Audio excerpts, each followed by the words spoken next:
Hello বন্ধুরা, কেমন আছো তোমরা? আজকে একটা টিফিন বানাবো। তার জন্য আমি কিছুটা ময়দা নিয়ে নিয়েছি। আর ময়দার মধ্যে আমি অল্প পরিমাণ নুন দিয়ে দেব, আর দিয়ে দেব একটু 2 চামচ সাদা তেল। 2 চামচ সাদা তেল দেবো। আর আমি ধরো ময়দার পরিমাণটা 100 গ্রামের মতো নিয়েছি। এটা আগে একটুখানি মিক্স করে নেব। নুনটা আর রিফাইন অয়েল যেটা দিলাম সেটা দিয়ে মিক্স করে নেব। এরপরে আমি একটু জল দিয়ে মেখে একটা নর্মাল ডো বানিয়ে নেব। মানে খুব শক্তও হবে না আর খুব নরমও হবে না। দেখো ময়নটা মিশে গেছে। এবার আমি একটু জল দিয়ে মেখে নিব। যেরকম তোমরা পরোটা খাও সেরকম ডো বানাবে। দেখো ডোটা মাখা হয়ে গেছে আমাদের। এটা খুব বেশি নরমও না আর খুব বেশি শক্তও না, এরকমভাবেই মেখেছি যেরকমভাবে পরোটা বেলে। এটা আমি 5 মিনিট ঢেকে রাখবো ডোটাকে। 5 মিনিট ঢেকে রাখছি। দেখুন বন্ধুরা, আমি এই টিফিনটা বানাবার জন্য একটু কাঁচা লঙ্কা একদম মিহি করে কুচি করে নিয়েছি, আর একটু রসুনের কিমা করে নিয়েছি, আদা একটু নিয়ে নিয়েছি, আর খুব ফাইন করে একটু পেঁয়াজের কুচি করে নিয়েছি। ডোটাকে খুলে আমি 2 ভাগ করে নিয়েছি। একটু বড় সাইজের এরমভাবে বানাবো। এটা টিফিনের জন্য খুব ভালো, বাচ্চারা বড়রা সবাই খেতে পছন্দ করবেন আর খুব তাড়াতাড়ি হয়ে যায়। চলুন তাহলে বানাই এটা। আর সবাইকে আর একবার ধন্যবাদ যারা আমার চ্যানেলটা দেখছো, যখন যা ইচ্ছে লাইক কমেন্ট শেয়ার করছো, তাদেরকে অনেক ধন্যবাদ। আজকের এই নতুন ভিডিওটাও দেখো এবং আমাকে লাইক কমেন্ট করো, তাহলে আমি আরও উৎসাহ পাবো। দেখো বন্ধুরা, এই ডোটাকে একটু তেল দিয়ে বেলে নেব। আর এটা যখন বেলবো না, খুব পাতলাও বেলবো না খুব বেশি মোটাও বেলবো না, একটু মিডিয়াম সাইজের বেলবো। দেখো রুটিটার মতন করে গোল করে বেলে নিয়েছি। খুব মোটাও না পাতলাও না, এরকমভাবে বেলে নিয়েছি। আর এদিকে বাটিতে আমি একটা ডিম নিয়েছি, এর মধ্যে একটু নুন দিয়ে দিলাম, আর দিয়ে দিচ্ছি কাঁচা লঙ্কা কুচি, একটু রসুন কিমা,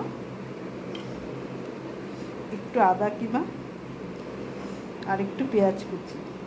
এটাকে ভালো করে মিলিয়ে নেব। আর দিয়ে দিচ্ছি 1 চামচ বিস্কুটের গুঁড়ো, আর একটু দিলাম 1.5 চামচের মতন বিস্কুটের গুঁড়ো দিলাম, চায়ের চামচে 1.5 চামচ। এটা খুব ভালো করে মিক্স করে নেব। আর দিয়ে দিচ্ছি একটু গোলমরিচ গুঁড়ো।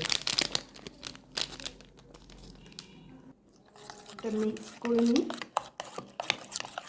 মিক্স হয়ে গেছে। কড়াইতে তেল দিয়ে দিয়েছি, সাদা তেল। আমি রুটিটার মাঝখানে পুরটা দিয়ে এইভাবে বন্ধ করে দিয়েছি। এবার এটা ভেজে নেব। আপনাদের যদি মনে হয় এই ব্যাটারটা যেটা আমি ভেতরে দিয়েছি সেটা একটু পরিমাণে কমও দিতে পারেন। তেলটা গরম হয়ে গেছে, এবার আমি এটাকে ছেড়ে দেব। দেখুন বন্ধুরা, এটা ছেড়ে দিয়েছি। আঁচটা কমিয়ে নেবেন। এই যে মুখটা যে খুলে যাচ্ছে, এটা একটু চামচ দিয়ে চেপে ধরবেন। নরম আছে তো, এটা জোড়া লেগে যাবে।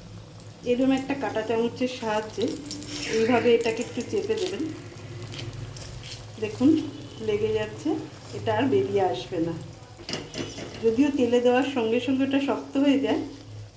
আর 4 ভাঁজ করলাম না কেন, অল্প তেলে 4 ভাঁজ মোগলাইয়ের মতন করলে সেটা ভেতরটা কাঁচা থেকে যায়, ভাজা হয় না ভেতরের ভাঁজগুলো। আর এরকম মধ্যেখান দিয়ে যদি হাফ করে তারপর যদি এটা মুড়ে দেন না পুরটা দিয়ে, তাহলে সমানভাবে 2 পিঠই ভাজা হবে। একটু করে দেখবেন বন্ধুরা। আঁচটা কমিয়ে একটু চেপে চেপে করবেন। আপনারা যদি চান এর মধ্যে সবজিও দিতে পারেন ডিমের সঙ্গে, সেটাও ভালো লাগবে। এবার আমি ওই পিঠটা উল্টে দিচ্ছি।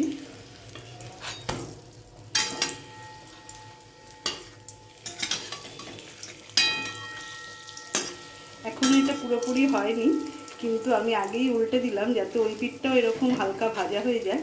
তারপর 2 পিঠটা কড়া করে ভেজে নেব।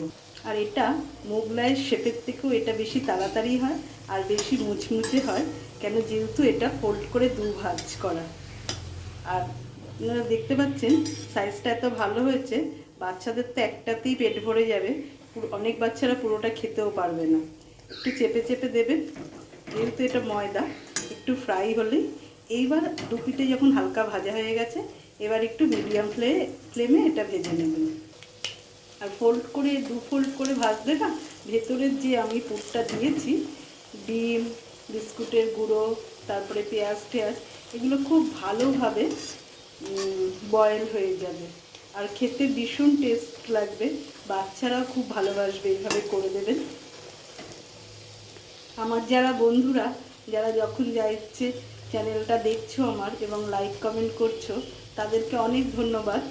তারা আমার এই চ্যানেলটাকে দেখে তাদেরকে অশেষ অশেষ ধন্যবাদ। দেখো বন্ধুরা, পুরো মোগলাইয়ের মতো লাল হয়ে গেছে, দেখতে পাচ্ছ? একটু হালকাভাবে ধৈর্য নিয়ে করো, বেশি টাইম লাগবে না আর খুব তাড়াতাড়ি হয়ে যায়। যখন ব্যাটারটা দেবে তখনই যা একটু নরম লাগে। এটা তোলার সময় প্লেটের মধ্যে একটু ময়দা নিয়ে নেবে, নিয়ে যখন তারপরে এই জিনিসটা তুলে কড়াইতে দেবে, তাহলে দেখবে নরম ভাবটা অত হাতে লাগবে না। কি সুন্দর ফুলে উঠেছে বন্ধুরা। অনেকে খাবার সোডা মিক্স করে এইটা বানাতে গেলে, কিন্তু আমি কোনোদিনই কোনো কিছুতেই খাবার সোডাটা পছন্দ করি না। যেহেতু ঘরের জিনিস সবসময় তৈরি করে খাবো, তা ডেলি খাবার সোডা খাওয়া তো ভালো না। খুব সুন্দর হয়ে গেছে, এবার এটা নামিয়ে নেব। দেখুন বন্ধুরা, একদম হয়ে গেছে। আপনাদের একটু কেটে দেখিয়ে দিচ্ছি ভেতরটা কিরম হয়েছে। দেখছেন, আওয়াজ পাচ্ছেন কত খাস্তা হয়েছে? আমি কিন্তু কোনো খাবার সোডা দিইনি, তাতেই এত খাস্তা হয়েছে। এটা করাটা বেশি ইজি মোগলাইয়ের থেকে। আপনাদের দেখিয়ে দিচ্ছি ভেতরটা কত খাস্তা হয়েছে। আর এটা একটু শসা পেঁয়াজ টমেটো সস, দেখুন কি দারুণ হয়েছে না? তাহলে আপনারাও করুন, খুব সুন্দর হয়েছে আর খুব তাড়াতাড়ি হয়ে গেল। সবাই ভালো থাকবেন। ভিডিওটা ভালো লাগলে লাইক কমেন্ট শেয়ার করবেন।